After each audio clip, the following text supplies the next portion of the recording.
Reality therapist perception. Bachelorette.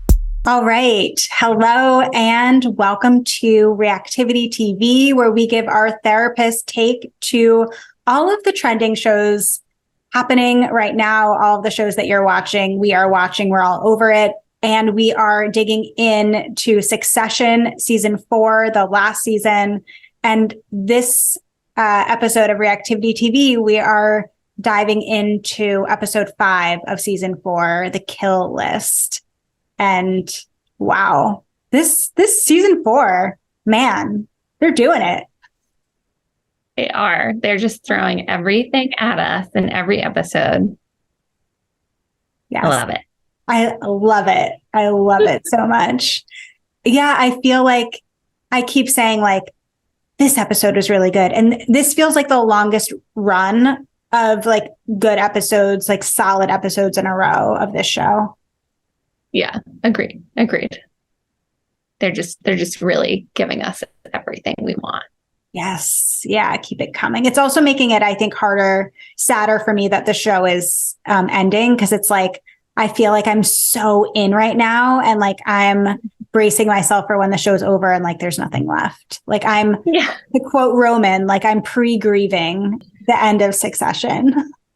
You know, it's funny you say that, because I was thinking that when I was watching Ted Lasso last week, and I turned to my husband and I was like, it makes me really sad that this is ending, but it also makes me really happy that I can just rewatch this all over again.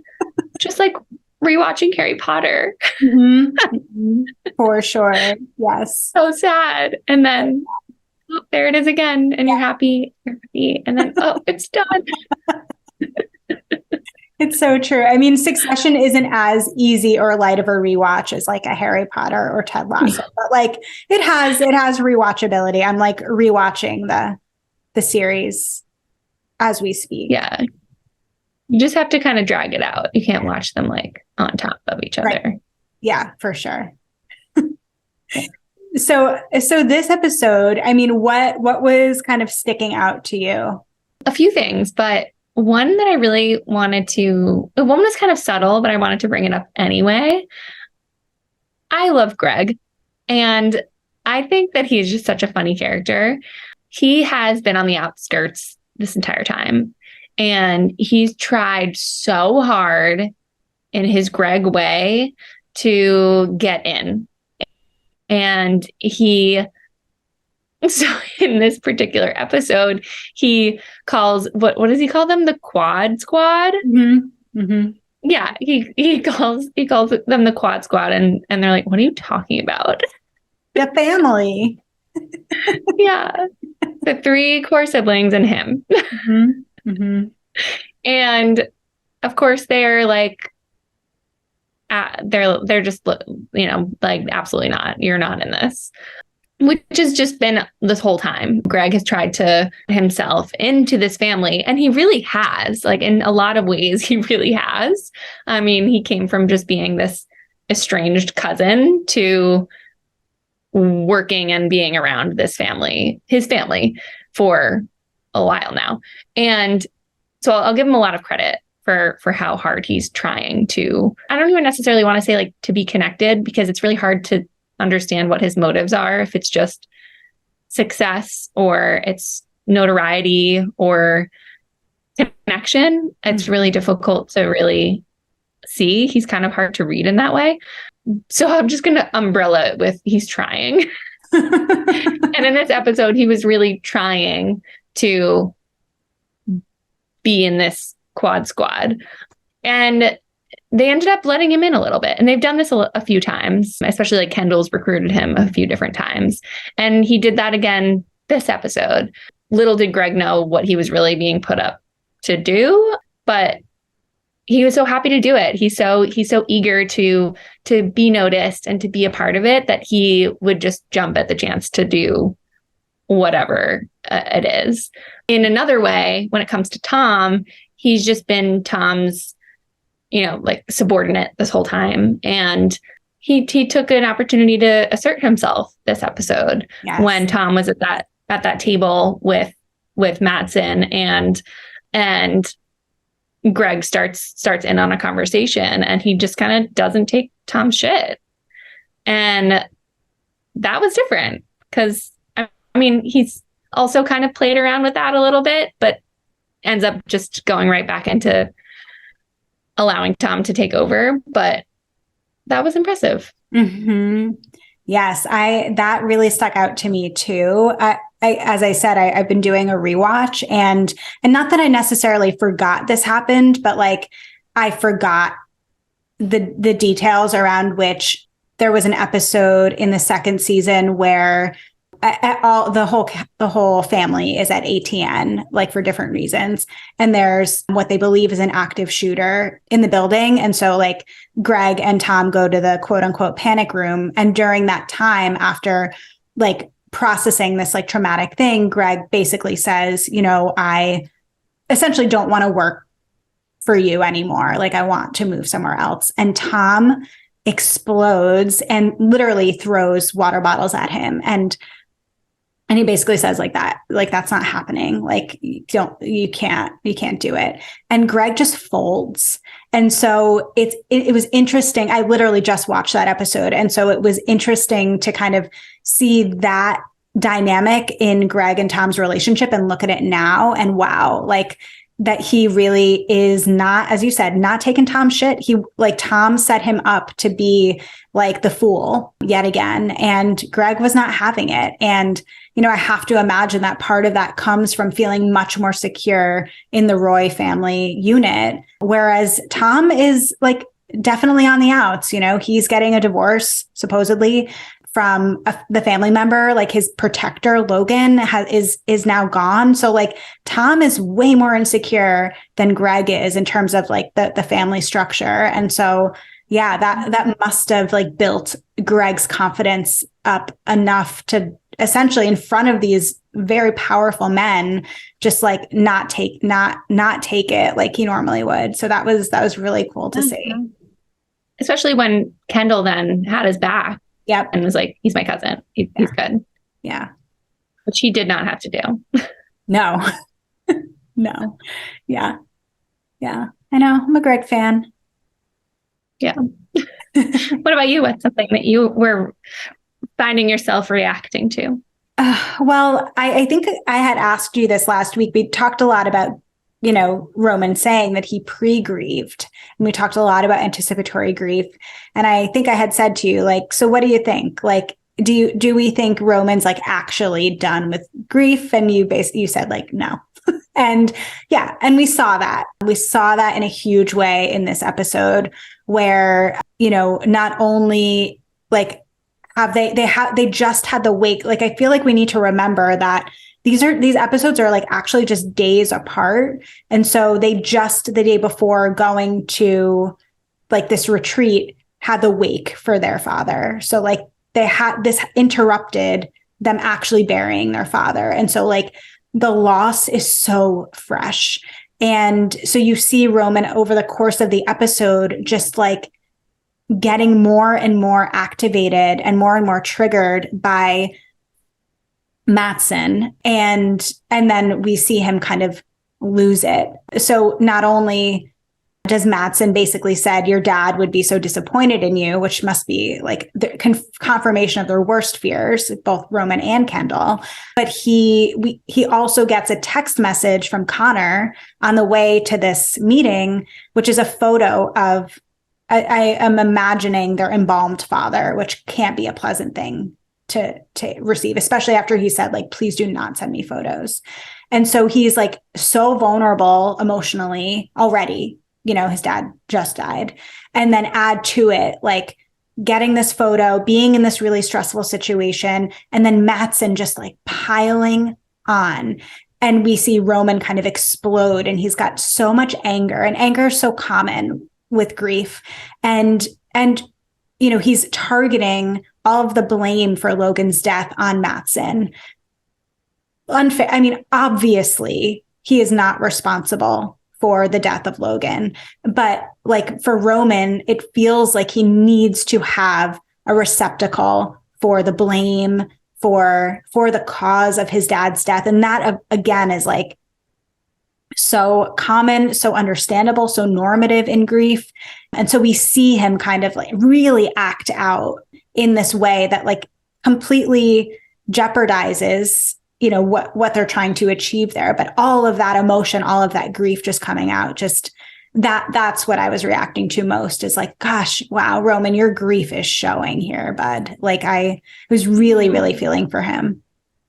And it was almost like he had this moment of, finally, my family, my dad is more important than business. Mm-hmm. And like, and it actually, I mean, I would stretch it beyond that moment where he actually, had this outburst, because he was passive aggressively saying things to Mattson in the first meeting about them not being able to bury their dad yet, or that it happened, like his dad happened to die. Oh, it wasn't yesterday, but it was a few days. So it's okay. So he was passive aggressively like throwing these things out there where already he's pissed that he has to be there. Yeah. He thinks that this is so wrong. And then in this moment of, passion, and reactivity, he decides, whether it was like what he really wanted or not, he was really putting his family over the business, which none of them ever do. You and I've talked about this before, that they're so focused on the work and the deal, and that's all that matters. Yeah. And here this was an opportunity where, I mean, a moment where he didn't do that. Mm-hmm. Mm-hmm. Right. And another example of that too is like when he was saying, like kind of rejecting Mattson's, I guess, renegotiation of the deal and saying like, we need to do dad's deal. Like basically, like we need to uphold his legacy. This is what he died trying to achieve. And again, like we see that so commonly, like again, like post death of like wanting to like keep intact, like the passing person's like spirit or like their legacy, even if that might not be totally rational or reasonable or make that much sense. And yeah, it seems that Roman is struggling the most with his grief. And in some ways, it's not surprising. He seemed to have, in the weird Roy way, like maybe the consistently closest relationship with Logan, as like fraught and conflictual as it was. So yeah, that was a big one for me. You said there were a few moments. What else stuck out for you? Well, one of them was that. And then I just really wanted to talk about this confusing journey that Shiv seems to be on. Confusing is such a nice therapist way to put it. Go ahead. What would you like to call it? Toxic? Yeah, that. The moment I really, I mean, well, one, we can argue that it was in this episode, it was happening when she was drinking, when she was pregnant, when she's talking to Mattson, and potentially going to snort a line of cocaine, which I don't think she did. But when the next day, when her brothers asked her if there was anything that she got from the night, and she said she didn't get anything. Meanwhile, Mattson told her something very interesting. I'll call it. Very incriminating. Right. And she decided not to share that, which I know that they are all on their little, like, how can I go behind my family's back? And this was kind of her time. But hello. Mm-hmm. Mm-hmm. Wow. Yeah. Well, and also like, it like actually, like I felt like, I don't even know what like a visceral, like like frustration, like it bothered me so much when Mattson called her and said, when they're on the plane, and said like, send me a picture of your brother's faces right now. And the smirk that Shiv had, I was like, you bitch. Sorry, that's my personal self, not my therapist self. But I mean, I guess from a therapist perspective, like, what is this about for her? Like, what is this for? Like, what is she trying to do? Well, and the same with her agenda with Tom, that she had this interaction with him at the retreat where she's like tossing dust on his shoes and having this little bickering baby fight with him, and then goes and asks him to dinner. Mm-hmm. So a little bit of mixed messages. I don't know what her agenda is here at all. Mm-hmm. Yeah, I mean, with Shiv, I have to think it's a power grab in some way. Yeah. But like, she just wants it all. She wants it all. Yes, perfectly summarized. Shiv wants it all and doesn't seem to care who she steps on to get it. And that, I think, is like, and of course, that could be argued for Kendall as well. Like, but I feel like, again, and maybe it's my perspective in rewatching the series and watching Kendall's growth. I feel like Kendall has grown so much, like thinking about, and we saw that this episode too, like the parallel between him, the opening scene of the series where Kendall is driving to work, blasting like Beastie Boys, and he's so wildly immature and not CEO, like kind of quote unquote material. And then we see him driving in the beginning of this season, and like he seems together, and like he seems to have garnered some respect, and he seems to kind of know what he's doing a little bit more than he did. Mm-hmm. And so like seeing his growth, Shiv is the exact same person, kind of petty, power hungry, manipulative, that she has been since the beginning. Like, Shiv, what growth have you experienced? And I think a lot of it is Kendall's experienced a lot of hardship and heartbreak and just turmoil throughout these 4 seasons, where, like, not to say that Shiv's had it easy, but she hasn't needed to experience the natural consequence of her shitty behavior. And I think that's why we're not seeing her really evolve at all. And like, again, it's the same. She is the same as who she was episode 1, season 1. I'd say like the most, and I don't even know if I would call this evolved because it's not productive or helping her in any way, but she has been a lot more forthright and direct about her feelings since Logan died, in almost like a very awkward manner. Like, if you're talking to somebody and all of a sudden they just say what is deep, deep, deep down inside of them, that's what's coming out of her, like word vomit. And she's not actually processing these feelings or doing anything about them. She's just sort of talking about how, well, my mom's really fucked up and my dad died and I'm the only one that really cares. Like, she said that in, I think, the last episode. And then in this one, I don't remember what she said to Mattson, but she said something kind of similar. And it was just like, blurt it out. Here it is. But not with any intention to go any further with that information. Yeah. Right. And like, Mattson's not like a safe or trusted person to do that with. So yeah, her impulsivity around like what she's sharing is, she is, like, I've criticized her a lot for being like so avoidant of vulnerability. And I would argue that this is another way she's not really being vulnerable. I mean, she's sharing more, but like, she's not actually being vulnerable about it, because to your point, she's just like dropping these like big things, but like not leaving any room for response or anything. And like also not sharing them with people that would maybe ask her more about it or like have a conversation with her about it. And I actually think with Mattson, it wasn't to be vulnerable. It was to be strategic. Like, you know, I think it was like, I'll share something personal, so you share something personal, like, you know, transactional. I think that's all she knows how to do. So, So what do you think? Do Tom and Shiv actually end up having dinner? Yes. They're getting back together? Maybe in some weird way. Yeah, it's not the end for them. I don't know what their end is, but it doesn't feel like the end. Yeah. Well, I am excited for the next episode.